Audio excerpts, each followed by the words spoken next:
ulivyomwambia tu ameondoka? Kaondoka na mimi nikazania labda atakuwa ameenda kwa dada, maana nilimwambia dada ndo anahusika kwenye kila kitu. Lakini cha kushangaza nilipofika kwa dada hayupo na hajafika kabisa siku ya leo.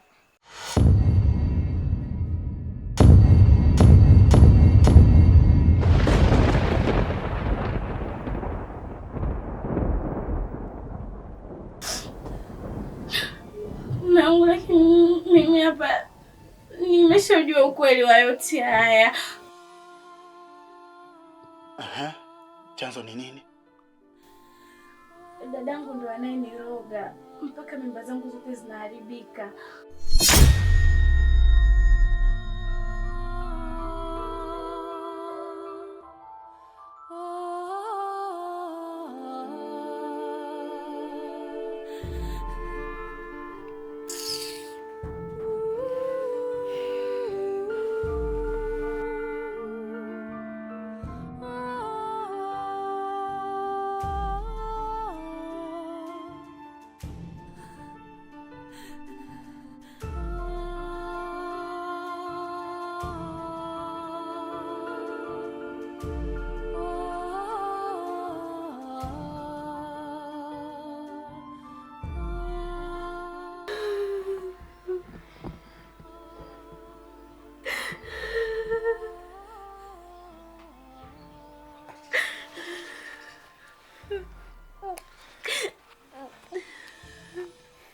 Basi mke wangu, najua umelia sana, kichwa kitakuuma, ungepumzika basi. Yaani ni bora kichwa kiniume kuliko maneno ya mdogo wangu. Yaani niuma sana. Hivi kwa nini Zadi amenifanyia mimi hivi? Kwa nini amenifanyia hivi dada yake? Zadi umeniweza.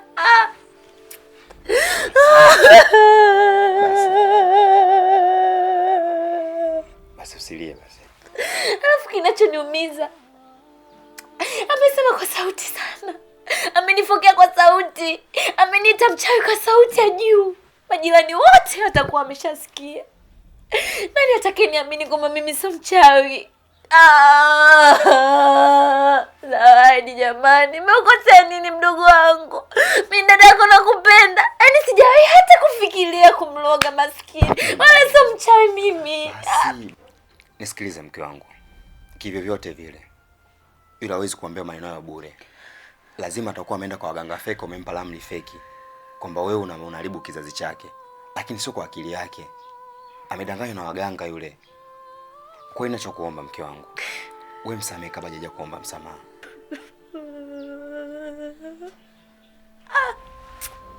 Basi. Basi mami basi.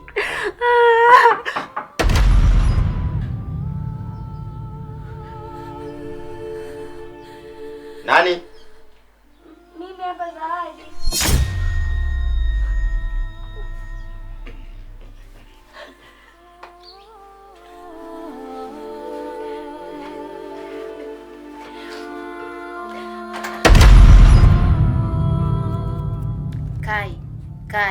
Kai, nakuita mara 3. Huko uliko, kama upo kazini, kama upo sehemu yoyote, kibaruani, upo nyumbani kwako, ukikaa moyo wako ulipuke, uniwaze mimi. Usiwe na akili ya kumwaza mwanamke mwingine yote, hata wewe mkeo usimpende, ukimwona muone kama kinyesi. Muda wote ukao nifikirie mimi, uhamie kwangu. Kai, unipende, unisamini na kunijali. Kai.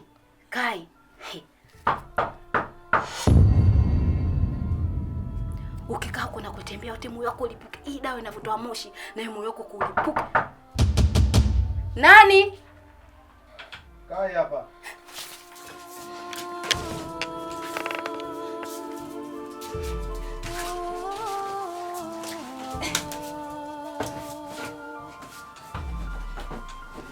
Mimi niingia. Nakuja.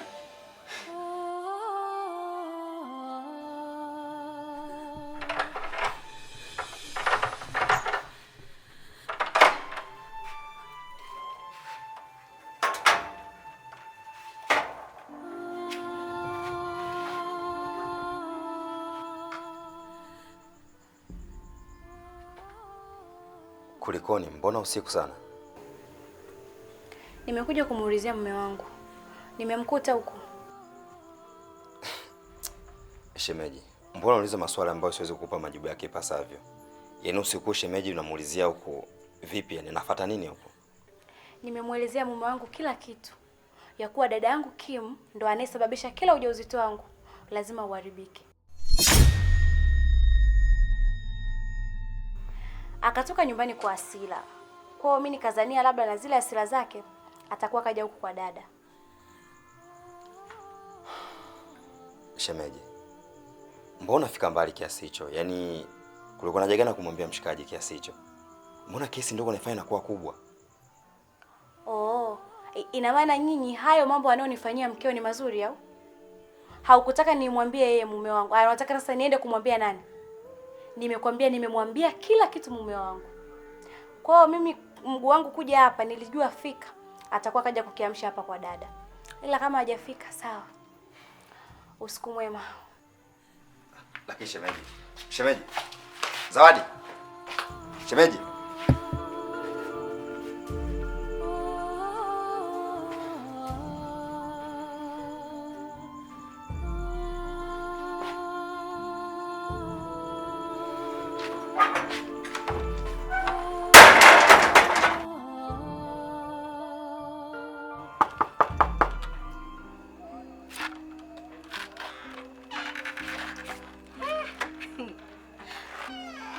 Kipenzi changu jamani, nilikuwa nimekumisi. Yaani hapa nakaa na kuwaza na wewe ushafika. Kweli tunapendana. Jamani. Tatu, subiri kwanza. Kusema kweli kwa sasa hivi siko sawa kabisa, kichwani nimevurugwa.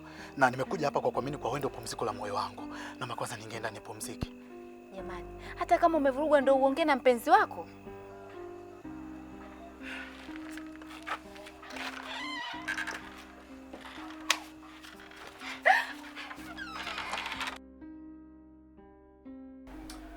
Yaani Tatu, kwenye hili bila kupepesa macho, wewe ndio unanifelisha. Kwa sababu ulichotoka kufanya wewe ni kunizalia tu mtoto. Jamani, kweli mtoto ni jambo la kumnyima mwanaume kweli? Kwa sababu kinaangalia kuanzia juu hadi chini, nimekamilika kila kitu, sina mapungufu. Sasa wewe unataka kunipa mtoto. Yule mke wangu naye hawezi kuzaa. Mkusema kweli mnanichanganya sana. Hapa nipo nimevurugwa kweli. Hii dunia ina huruma. Yanapo unaponiona nishavurugwa, sina mbele wala nyuma ni. Huwezi kuamini yule mpuzi ni mimba ya 4 sasa inaharibika. Imeharibika? Ndio, sasa unauliza unapiga mstari. Sasa nashindwa kuelewa. Shida ni nini? Kwa sababu kila kipato ujauzito unaharibika. Sasa sijui yule mwanamke ile tumbo lake ninakula mtoto wangu, sijui mchetani yule mwanamke yani. Ndio nataka kuelewa bana, kusema kweli. Sikia nikwambie mpenzi wangu. Wasichana wa sasa hivi wengi sana wanaogopa kuzaa kwa sababu anahofia kibeba ujauzito. Akishajifungua lazima atanyonyesha, na akinyonyesha maziwa baada ya kukaa saa 6 yanakuwa saa 12. Basi saa nyingine wewe mkeo anakugeuka. Anazunguka anachukua dawa anakunywa ili mradi mimba kuitoa. Huyo anakufanyia ujanja. Kweli vile kipenzi nakwambia. Hapa sio bora hapa. Tatu, kuna kitu unanificha. Naomba uniambie sasa hivi kabla sijaondoka hapa. Wewe kuna jambo unajua kuhusiana na mke wangu. Kwa sababu haiwezekani. Zawadi ni rafiki yako, mnajuana vizuri sana. Lazima ujue kwa nini anatoa mimba. Shida iko wapi? Naomba unieleze sasa hivi shida nini? Unashtuka nini wewe, si rafiki yako wewe? Wewe hujui mambo gani anawafanya yule? Baba tulia kipenzi. Hasira kwa mkeo. Hapa ukija nyumbani kwangu ni kutulia, kurelax, kula raha na mtoto mzuri kama mimi. Karibu kwenye kisiwa cha burudani. Urambi asali bila kikomo. Wow. Tatu, haya ndo maneno ya faraja na matamu ambayo nayakosa kwa mke wangu, lakini kwako nayapata. Hii ndo sababu ya kwa nini nakupenda sana wewe kuliko ule mpuuzi Zawadi. Nakupenda sana Tatu. Nakupenda pia jamani. Mimi mwenyewe sijuti kuwa na wewe. Yaani jinsi ninavyokupenda. Yaani nahisi kama nimechelewa jamani. Nakupenda. Sasa basi kipenzi. Leo nitakupikia chakula kitamu kile ambacho nakipenda. Lakini hicho chakula nataka kikishaiva ule na maziwa. Kwa kipenzi changu nakuomba uende ukanunue maziwa. Tatu. Hilo ni jambo dogo sana kwangu. Wewe tu chochote unachotaka kwenye maisha yako. Hata ukitaka roho yangu pia ichukue ni yako. Wow. Nenda basi penzi changu. Sichelewi, nenda chap kama Subaru narudia. Sawa. Mimi nakupenda.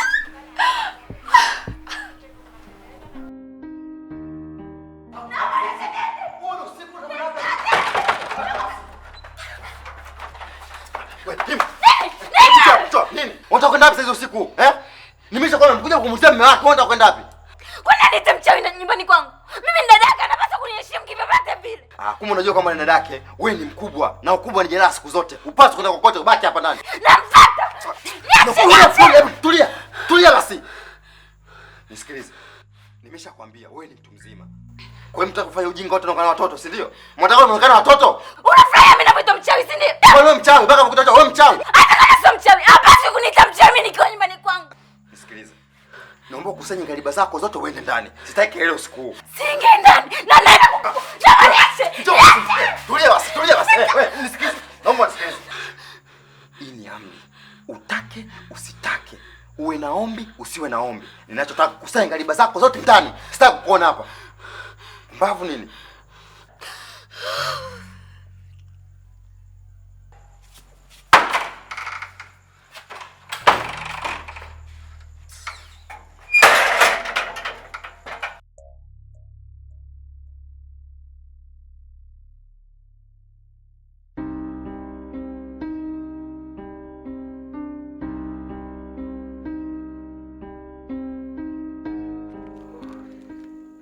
Shoga yangu, ila wewe ni mbea.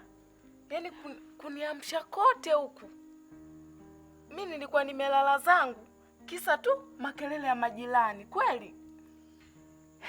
Jamani, hasa ungekuwa sio mbea ungekuja. Mimi nimekuamsha kupu umekuja. Wewe mwenyewe mbea vile vile. Maana ungejua wewe sio mbea, shoga yangu ungekilaza. Ukalala kabisa ukasinzia kichwa kutoka kitu gani kaja huku. Au tu na wewe. Haya, na kwetu shoga yangu anatushinda. Kutoka majirani za watu. Tuondoke sisi tukakutwa hapa. Tukaonekana wanafiki. Haya, twende.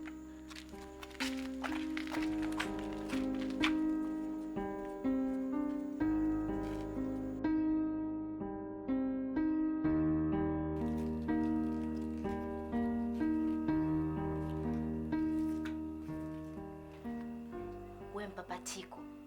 Kama wewe unapapatika, basi na huyu unamwekea dawa ikai. Akioga ya maji apapatike, muda wote aniwaze mimi. Asimwaze mkewe wala nini, akitembea apapatike ananiwaza mimi. Kama anavyopapatika kuku, naye moyo wake na roho yake papatike hivyo hivyo. Popote ulipo.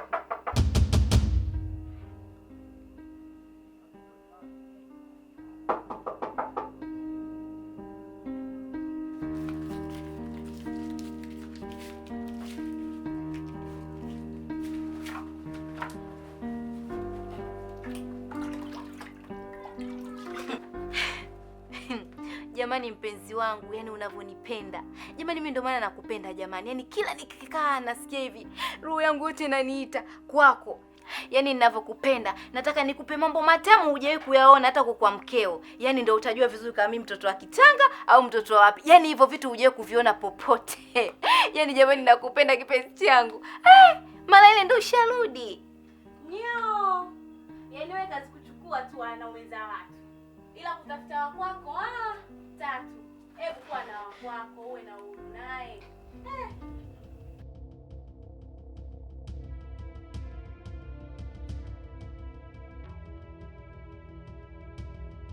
Mtandao unayopiga haipatikani kwa sasa.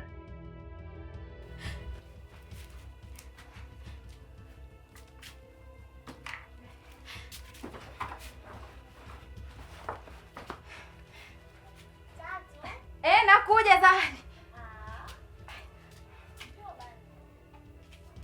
We Tatu. Bewe. Nakuja ndugu wangu. Karibu, unafanya mambo kama mzee jamani. Karibu. Yaani wewe Tatu na wanaume za watu. Ipo siku kitakuja kukukuta jambo wewe. Si tutakaa tu pembeni tunakuangalia. Shoga yangu, cha mtu uliwa na mtu. Chuma uliwa na kutu. Twende tukale wapi? Na cha peke yako kaburi ndugu wangu. Wewe tena. Haya. hebu kwanza tuachane na hayo, maana mimi nimeshamwambia mume wangu kila kitu kuhusu ujauzito wangu kuharibika, na amechukia sana. Ameondoka nyumbani kwa hasira, na hapa nilipo hata sijui wapi kaelekea. Kwa ulivyomwambia tu ameondoka? Kaondoka, na mimi nikazania labda atakuwa ameenda kwa dada, maana nilimwambia dada ndo anahusika kwenye kila kitu. Lakini cha kushangaza, nilipofika kwa dada hayupo, na hajafika kabisa siku ya leo. Sikiza nikwambie rafiki yangu, saizi usiku, wewe nenda nyumbani tu. Unajua saa nyingine mumozo ni hasira, lakini atarudi kule nyumbani kwake. Wewe nenda nyumbani.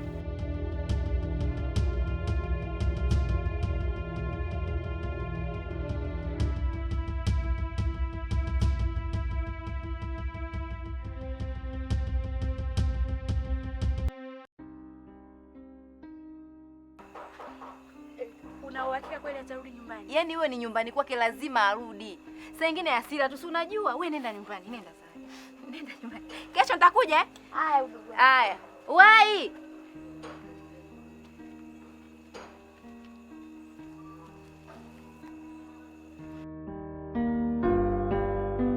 Tatu, mambo yasharibika hapa, pakaliki tena. Tatu, acha niondoke, mimi siwezi kukaa tena hapa. Sasa unaenda wapi? Ina maana unajui naenda wapi? Nenda nyumbani kwangu. Tatu, mimi siwezi kubaki tena hapa bwana. Acha niondoke. Tatu, hebu nisikilize. Naomba unielewe mpenzi wangu. Mimi nakupenda sana, ndio maana nimechepuka na wewe. Ila mke wangu hapaswi kujua kwa nimetembea na wewe. Naomba unielewe basi Tatu. Nyinyi ni watu wa karibu sana, nyinyi ni marafiki. Tatu, please. Usiongee sana Tatu. Kai. Sasa ni usiku mkubwa. Hatari kwa usalama wako. Ni bora ulale hapa. Utaenda kesho kipenzi, usinakumbuka. Tatu, naomba unielewe kipenzi changu. Kusoma ushinde kusoma, hata picha ushinde kuitafsiri. Mke wangu kaja hadi hapa, ashajua labda natembea na wewe. Mimi naomba niondoke Tatu. Naomba unisikilize. Mkeo hawezi kufanya kitu chochote pasipo mimi kunishirikisha. Na hata ukimpigia simu hautampata. Hata ukirudi nyumbani hautamkuta.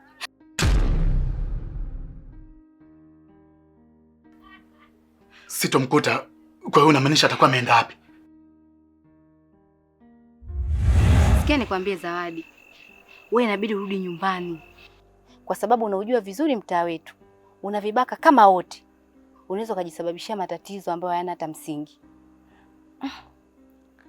Uende nyumbani kwa mama, kwa sababu ukienda nyumbani kwako, si umesema kwamba Kai kaondoka na hasira, anaweza akarudi akakufanyia kitu kibaya chochote.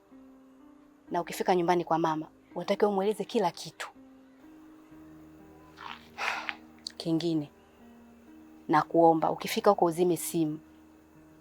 Ukiacha simu wazi, unaweza ukajipa stress nyingine rafiki yangu. Sawa lakini? Ni kweli rafiki yangu. Hakika nimepata rafiki bora sana. Anayenijali kwenye shida na kwenye raha. Na nazidi kumuomba Mungu hatuepushie na kila mbaya, mwenye jicho la husda, mwenye malengo ya kutugombanisha mimi na wewe. Nakupenda sana rafiki yangu Tatu. Nakupenda pia. Na sio rafiki tu. Sisi ni ndugu.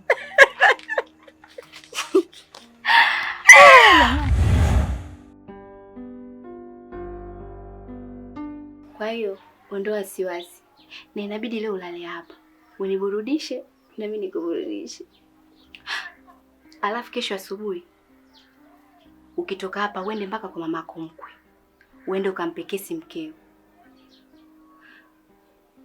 Kwa nini ameondoka bila kukuaga? Umwambie ulirudi jana nyumbani usiku ukumkuta.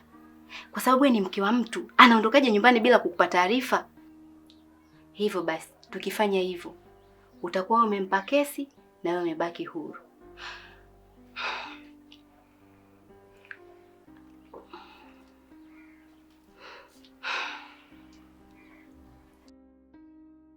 Karibu kwenye kisiwa cha burudani. Ulambe asali bila kikomo.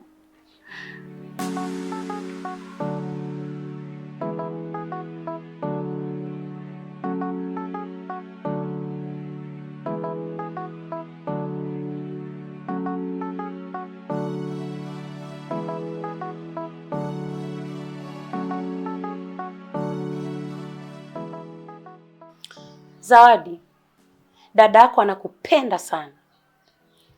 Hata nikimpa zawadi ya aina yeyote, lazima aniulize, je, umempa na mdogo wangu zawadi?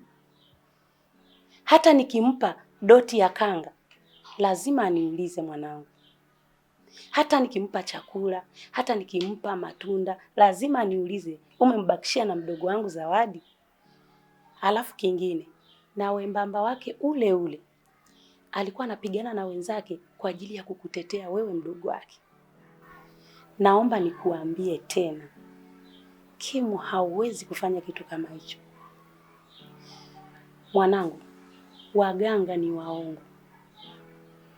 Tena wanapiga ramli chonganishi.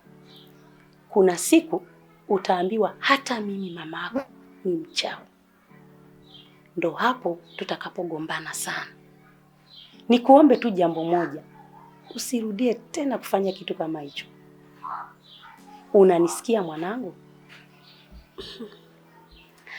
Yaani mama, hayo yote unayosema upo sahihi, lakini watu hubadilika, na nakwambia hivyo kwa sababu nina uthibitisho. Alivyokuja kuchukua nguo yangu ya ndani alikuwa kavaa gauni jeusi, na hata nilipofika nyumbani kwake pia alikuwa kavaa gauni hilo hilo jeusi, na ndio maana anathibitisha kuwa Kim ndo anayenifanyia mambo yote mimi haya. Hapana mwanangu, siwezi kukubaliana na hilo kabisa. Yaani mama, haujawahi kuwa upande wangu hata siku moja. Yaani wewe kila siku ni Kim, yaani kwenye mambo mazuri ni Kim. Yaani kila siku ni Kim. Lakini sasa mimi nikifanya kitu kidogo tu Zawadi. Kwa hiyo Zawadi yeye ndo mtu yaani wa kukosea sana. Inamaanisha kwamba yaani wewe mwanao kipenzi sana ni Kim, si ndio? Haya sasa, baki na wewe mwanao Kim. Zawadi! Kuna kuvumilia pia kuna kuchoka. Zikinishinda tabia humu ndani mtaondoka. Hebu rudi uketi. Nipe hata muda kidogo, kwambie humu ndani yaliyomo. Kuna ndugu yako analeta zogo, kila siku yeye anazusha maneno. Hivi unajua unaongea na nani? Nakuuliza, unajua unaongea na nani? Zawadi, hivi nikwambie mara ngapi kwamba Kimu hawezi kufanya kitu kama hicho? Kimu anakupenda sana, amejitoa sana kwa ajili yako. Leo hii aje aende kwa mganga ili wewe upate matatizo, mimba zako ziwe zinatoka kila siku. Hilo mimi siwezi kukubali kabisa mwanangu. Na kuomba unielewe, usirudie tena kwenda kwa waganga. Waganga ni wachonganishi. Hivi mume wako anajua kwamba uko hapa?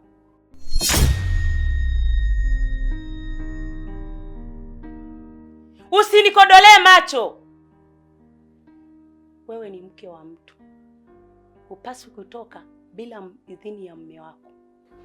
Umeona mama Yaani mimi nipo kwenye matatizo, na nimekwambia kabisa mume wangu kaondoka nyumbani kwa Asila. Ina maana wewe ulitaka kwamba mimi nizidi kubaki pale nyumbani, mradi Kaya arudi nyumbani pale kwa Asila, anizuru, anifanyie kitu kibaya, sasa wewe ndio utalizika, si ndio? Na inavyoonekana Kim ni mshirikina. Ananiloga mimi kila siku. Hii ni mimba yangu ya 4 sasa, inaharibika. Lakini wewe unamtetea kwa sababu ndo kipenzi chako. Kwa hiyo unanithibitishia kuwa mpaka wewe mwenyewe pia ni mchawi.